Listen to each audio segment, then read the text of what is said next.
Oke, selamat pagi anak-anak. Ya, hari ini Ibu akan membahas mengenai personal project kalian. Ibu minta maaf baru bisa membuatnya hari ini karena kendala beberapa hal. Semoga di bulan Maret kalian boleh mengikuti personal project ini dengan maksimal dengan guru pembimbing yang sudah dibagikan ya. Dan guru pembimbing serta daftar murid, ya, nama murid dan guru pembimbingnya siapa saja sudah dikirimkan di grup kelas masing-masing. Oleh karena itu mohon diperhatikan dan berusaha aktif menghubungi guru pembimbingnya. Oke, personal project. Apa sih itu personal project? Ya, personal project kalau kita tahu kemarin sudah sedikit disinggung oleh Pak Jody, ya. Personal project itu merupakan satu proyek pembelajaran yang bertujuan untuk mengembangkan minat dan bakat murid dalam suatu hal dan dapat digunakan bagi sesama. Jadi, konsepnya bukan untuk diri sendiri saja tapi untuk orang lain. Dan hal yang paling penting, minat dan bakat kalian harus diketahui. Apa sih yang paling saya suka dan apa sih yang paling unggul ketika saya mengerjakan beberapa hal di dalam konteks kehidupan saya sehari-hari. Nah, itu bisa digunakan sebagai dasar membuat personal project kalian. Oke, lanjut.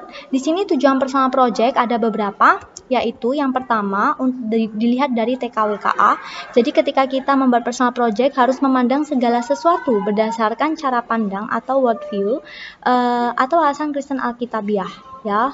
Kemudian yang kedua, kreativitas atau talenta kalian, ya, mengembangkan pemahaman yang lebih dalam melalui investigasi mendalam.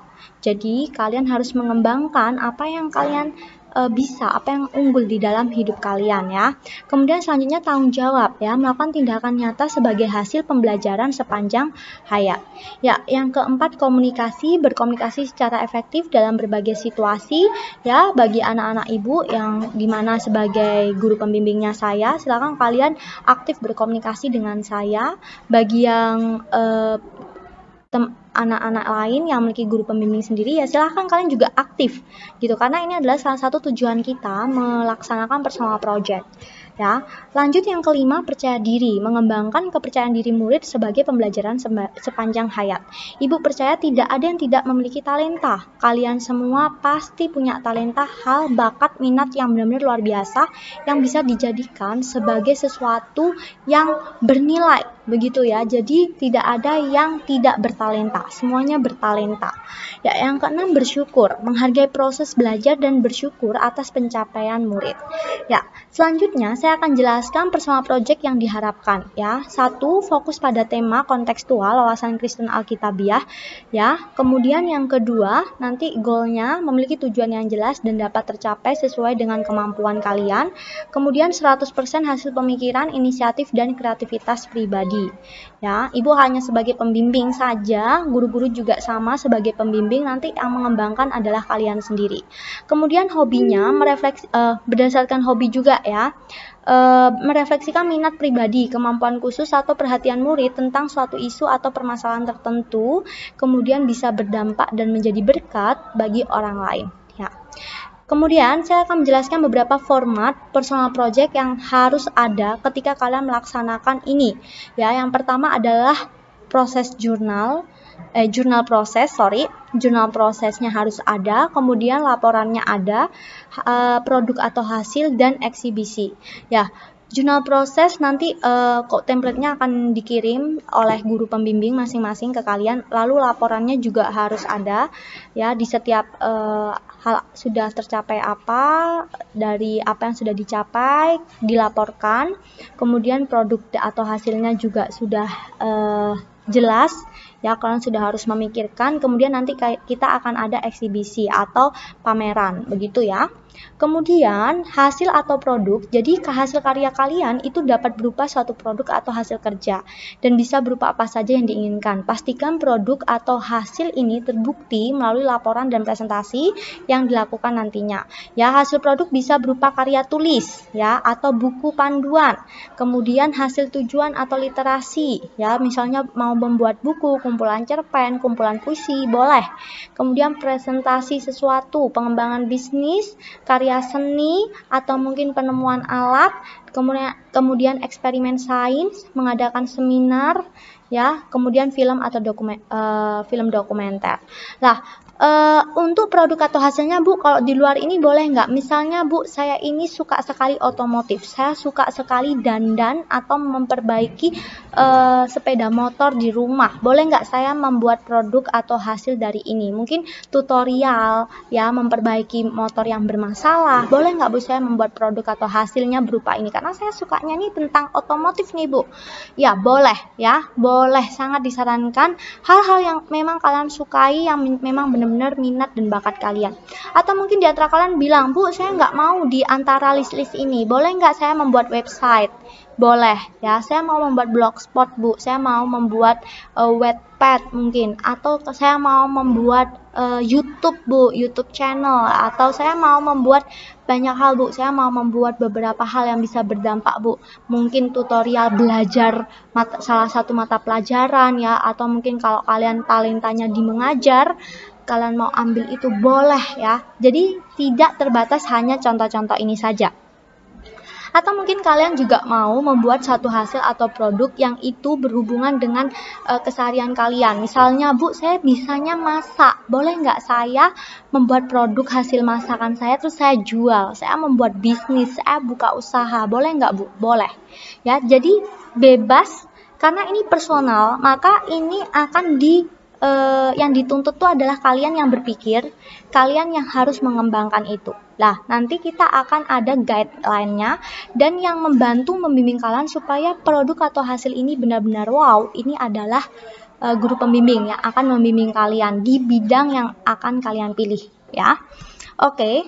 Oh ya, di sini ada kampanye juga ya. Terus ada penggalangan dana atau kegiatan amal di mana kamu sebagai ketuanya ya. Kalau kalian mau buat, Bu, saya mau mengadakan baksos, saya mau membuat penggalangan dana untuk kegiatan amal apa, boleh ya. Jadi ini tidak dibatasi, hanya apa yang dituliskan di sini. Oke. Contoh produknya, ini adalah salah satu contoh produknya. Ya, di sini ada beberapa produk, yaitu saya kasih satu produk saja, sorry. Sebenarnya tadi saya udah memberikan beberapa produk, tapi di sini hanya satu produk. Jadi ini adalah siswa kelas 9 di SLK Curug. Dia membuat satu produk yaitu blogspot ya, blogspot tentang kesehatan itu penting ya, makanan dan minuman tidak sehat itu apa aja. Jadi dia membuat seperti ini blog, boleh nggak seperti ini? Boleh ya. Nah, kemudian selanjutnya jurnal. Jurnal, murid harus menuliskan jurnal proses sejak awal memulai proyek ini sampai akhir penyelesaian proyek. Nah, jurnal proses ini digunakan untuk melihat bagaimana proses yang dialami selama melaksanakan proyek. Jadi, jurnal ini sifatnya personal, sehingga harus menunjukkan kepribadian dan kreativitas murid. Nah, kriterianya apa saja sih? Kita lihat. Yang pertama, digunakan selama keseluruhan proses, tidak harus dituliskan setiap hari, ya, kecuali kamu melihatnya sebagai sesuatu yang penting untuk dilakukan. Perlu diperhatikan bahwa jurnal proses itu tidak ditulis setelah menyelesaikan proses personal project, tapi selama prosesnya wajib ditulis. Jadi setiap minggunya harus ada perkembangan dari jurnal prosesmu. Nah, jurnal proses ini akan ditandatangani oleh guru pembimbing ya, sebagai bentuk sudah sampai mana nih kegiatan kalian selama mengerjakan personal project. Kemudian merupakan tempat untuk menuangkan perencanaan murid. Jurnal proses juga bukan merupakan tambahan dari personal project dan bukan juga buku harian yang berisi detail tulisan tentang apa yang telah dikerjakan. Ya. Kemudian setiap 2 minggu jurnal proses ini akan dikumpulkan dan ditunjukkan minimal harus ada satu progres setiap minggunya. Jadi kalau nggak ada progres, bisa jadi ada pertanyaan nih, benar-benar ngerjain personal project nggak nih anak ya. Jadi kalian harus benar-benar hati-hati. Di bagian ini, proses itu sangat juga menjadi bagian hal yang penting dalam penilaian kami. Ya, kemudian merupakan tempat untuk menuliskan hasil wawancara dan pertemuan dengan orang-orang yang berkaitan dengan proyek, dan merupakan tempat untuk menuliskan hasil refleksi tentang tahapan-tahapanmu dalam melakukan personal project, merupakan tempat untuk mengevaluasi hasil pekerjaan dan tempat untuk berefleksi tentang pelajaran apa yang didapat selama melakukan proyek, tempat untuk menyimpan semua sumber-sumber yang digunakan selama melakukan personal project dan digunakan untuk sumber dalam menyusun laporan. Jurnal proses ini bukan tentang seberapa banyak atau seberapa sering menuliskannya, tapi seberapa mendalam pemikiran yang kamu tunjukkan dalam proses ini. Ya, ingat. Ya, selanjutnya format jurnal prosesnya seperti ini. Ya, harus ada tanggal entry-nya, deskripsi kegiatan entry, terus hal-hal positif, negatif, dan kendala serta kesulitan yang dihadapi, perbaikan atau cara mengatasi, hal yang lain yang bersifat pribadi berkaitan dengan aspek afeksi emosi atau reflektif, foto kegiatan atau orisinal kegiatan. Ini maksudnya mungkin ada aspek kalian pada saat itu mungkin sedang tidak mungkin kalian sedang emosi atau kalian sedang marah, kalian boleh tuliskan di sini. Jadi beberapa hal yang mungkin selama kalian mengerjakan personal project ini, kalian boleh menuliskan hal ini sebagai bagian dari penilaian afektif kalian, begitu ya. Oke, personal laporan ini disusun wajib mencakup 4 sasaran ya. Ada investigasi, perencanaan, kemudian tindakan, dan refleksi. Ya, nanti untuk investigasi kalian diminta untuk menganalisis, perencanaan kalian bisa berpikir konseptual, lalu tindakannya kalian bisa mengembangkan keterampilan, dan refleksi ini kalian bisa berpikir reflektif. Nah, kriteria laporan ya, tulisan 1.500 sampai 3.500 kata, tulisan elektronik website atau blog itu 1.500 sampai 3.500 kata, kemudian oral berupa rekaman suara dengan durasi 13 sampai 15 menit, audio visual, film atau video 13 sampai 15 menit. Sedangkan untuk format, di sini ada ekstraksi dari jurnal prosesmu, kemudian ada halaman slide judul, ada daftar isi, terus isinya adalah semua sasaran personal projectmu itu apa ya. Tadi ada 4 yang menjadi cakupannya. Terus ada gambar-gambar atau foto yang mendukung projectmu, bibliografi atau daftar pustaka, dan lampiran yang berisi dokumen atau data yang dipakai selama proses pelaksanaan personal projectmu.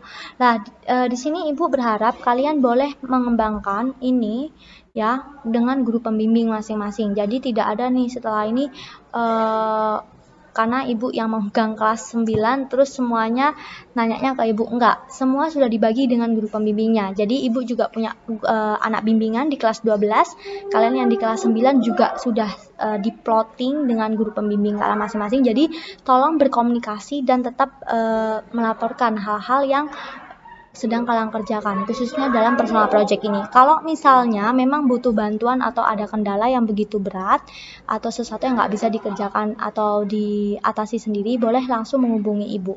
Ya, begitu. Oke, lalu nanti di akhir sendiri akan ada eksibisi atau yang namanya kita sebut sebagai pameran ya. Di dalam pameran ini kalian akan memamerkan hasil kegiatan personal projectmu dari awal sampai selesai. Ya, Ibu berharap dari Maret, April, Mei ini bisa maksimal nih personal project kalian ini benar-benar berdampak buat orang lain dan mencapai tujuan kita bersama ya. Oke, timeline pengerjaannya di sini 15 sampai 17 kami sedang pembagian guru. Puji Tuhannya kita sudah dibagi ya kemarin. Kemudian tanggal 28 memikirkan jenis personal project yang akan dibuat ya. Kemudian pada tanggal 1 Maret sampai 28 Mei dikerjakan ya proses pengerjaan personal project. Jadi sejak sekarang sudah harus menghubungi guru masing-masing bidang ya, guru masing-masing pembimbing ya. Kalau guru bidang ini untuk menanyakan, Pak, kira-kira kalau saya kan suka nih Pak pelajaran olahraga misalnya ya. Terus kamu mau tanya nih, karena guru pembimbingmu bukan guru olahraga, oke, kamu izin dulu, terus nanti kamu diskusi dengan guru olahraga, boleh nggak? Boleh, sangat diperbolehkan. Jadi kalian tetap bersama guru pembimbing, tapi dalam hal yang kalian membutuhkan sumber atau mungkin dari pertimbangan-pertimbangan guru-guru lain juga boleh, begitu ya. Nah, sampai tanggal 31 Mei kita akan ada eksibisi hasil personal project-nya, begitu ya. Oke, terima kasih. Ini saja sih penjelasan dari personal project. Kalau kalian masih belum jelas, Ibu akan kirimkan PPT juga. Dan nanti kalian juga akan ada buku panduan selama proses personal project ini berlangsung.